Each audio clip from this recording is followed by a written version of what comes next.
Rajendraji okay Patil यांना स्वर्गीय म्हणायला सुद्धा जड जात. आता बंधूंनी मोगाशी सांगितल्याप्रमाणे चुका असत नसत, परंतु संघर्ष आणि तो संघर्षाचा धागा जो त्यांनी विणला होता माजलगाव पासून बीड आणि बीड पासून राज्यापर्यंत, इतका धाडशी माणूस मी सुद्धा बघितला नव्हता. दिसायला पण ताकद कमी माझ्यासारखीच, परंतु त्या धाडसाला चॅलेंज नव्हतं. मला 2-3 अनुभव आहेत त्यांचे,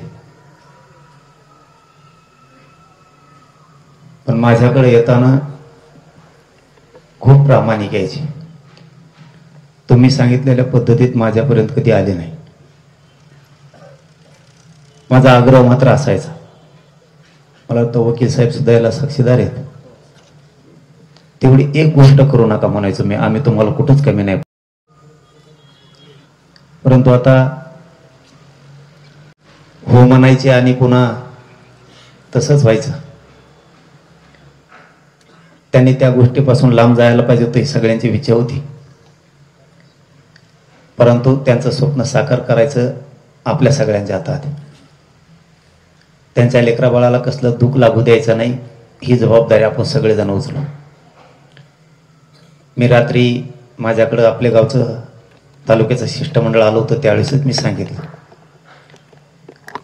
जेवढे जेवढे राज्यातले पोर आतापर्यंत आले त्यांना मी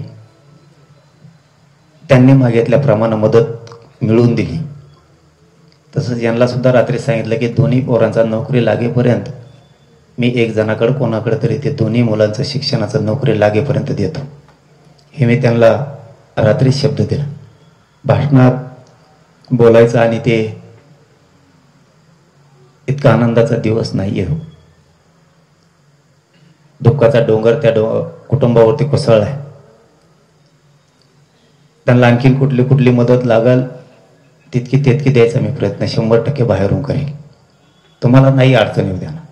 आत्तापर्यंत महाराष्ट्रातल्या सगळ्या गोरगरिबांना माहिती, अंतरवाली जे जे आले त्यांना मी मोकळ्या हाताने, माध्यम काही पण असेल, मी माध्यम कोणचंही करेल. जसं की तुमचं यांच्या गावचा प्रश्न होता, ते सुद्धा मी दादाला सांगितलं, ते पोरग नोकरीला घ्या. मी जगताप साहेबा सांगन, डग साहेबा सांगन, मी कोणाला सांगन, समाजाचं काम माझ्या आलेल्या अडीअडचणीचं मी पार पाडून घेतो. तसं यांना तुम्हाला जे टोकाचं वाटेल हे करायचं ते सगळं करून द्यायला. राहिला तुमचा सभागृहाचा विषय, बघा तुम्हाला कुठपर्यंत जमतंय, नाही जमलं तर सांगा, आपण तिथेही ताकदीनं प्रयत्न करून तेही पूर्ण करून देऊ. सगळ्याच्या वतीनं सांगतो, त्यांच्या कुटुंबियांनी सांगितलं म्हणून माजलगावकरांना हे करावं लागतं. त्यांना वाटतं की कधी आम्ही आलोत गेलो त्या 5 ताई, मला माझा भाऊ दिसावा म्हणून एक पुतळा असा, हे तुम्हाला करावंच लागणार आहे.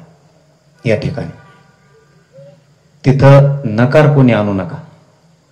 त्यांचं म्हणणं आहे कधी रस्त्यानं जर आम्ही चाललो तर आमचा भाऊ दिसावा आणि त्या छोट्या छोट्या लेकराला त्यांचा बाप दिसा, आठवण म्हणून. ही मागणी नाहीये, ही भावना आहे त्यांची. आणि ती वेदना त्यांनी त्यांची काळजात दाबून आपल्याला सांगितलं, ही मागणीच नाहीये, ते नाव आणि ते पुतळा इथं उभा करूयात. बोलताना ते बंधू बोलले म्हणून मी ते दादाला पण सांगितलं की जर त्यांना वाटत होतं माझ्यामुळे लेकरांवरती असं गोष्टी झाल्या, तशा गोष्टी झाल्या, तुमच्याकडून असेल किंवा कोणाकडून असेल तर ते सगळं मागं घ्यायचं. तर त्यांनी, मी आता बोलतो त्यांना इथं जाहीर याच्यात बोलण्यापेक्षा इथं बाजूला घेऊन दादाला बोलतो, किंवा जवळ घर असेल तर घरी जाऊन बोलतो. मी समाजाच्या लेकरासाठी 4-4 पावलं सगळ्यांना मागं सरकायला लावी. जर तीही केसेस काय मागं होत असल्या पूर्ण ताकदीनं मागं करून घेऊ. संबंधितांचं तिथं काही लागत असेल तर तीही सगळं हे करून घेतो. मी सांगताना सांगितलं की त्यांना इथं बाजूला घेऊन बोलतो की या विषयात ही गोष्ट करावीच लागते. नसता त्यांचं कुठं इथं घर असेल तर घरी जाऊन या विषयात बोलतो. कारण माझ्या समाजासाठी मला कुठं जाऊन बोलणं अजिबात लहानपण वाटत नाही. तीही त्यांना एक भावपूर्ण श्रद्धांजलीच ओके पाटलाला होईल. आणि त्यांच्या जिथं जिथं अडचण येतात भाऊ, मला जड जाता बोलायला, तुम्ही काय पण म्हणा. मला मराठा समाजाच्या लेकरांनी जर आत्महत्या आरक्षणासाठी केले त्या घरी पण जड जातं बोलायला. इथं पण मला बोलायला होतं, फक्त काम सांगा, नाही केलं तर माझं गावाला तोंड नाही दाखवणार पुन्हा. कारण आत्तापर्यंत मला जेवढे जेवढे राज्यातले सांगितले मराठा आरक्षणाच्या आत्महत्याच्या पलीकडचे पण सामान्य लोकांनी त्यांचे साधे साधे विषय पण, मला नाही वाटत की मी सगळे पार पाडले नाहीत म्हणून, पुरेचे पुरे पार पाडले. तसं तुमच्या सभागृहासाठी राजाभाऊंचं खूप मोठं ते स्वप्न होतं, त्याच्यासाठी पुतळ्यासाठी त्यांच्या स्वतःच्या, त्याला तर माजलगावकर कमीच नाही पडणार. पुतळा म्हणजे ती घराची भावना आहे. त्यांच्या लेकरांचं, त्यांचा बाप त्यांना त्या लेकरांना कधी बघायचं आहे, ते स्वप्न आपण पूर्ण करू शकत नाहीत म्हणल्याच्या नंतर आपल्यात कोणची माणुसकी जागी. आणि बाकीचे काय काय विषय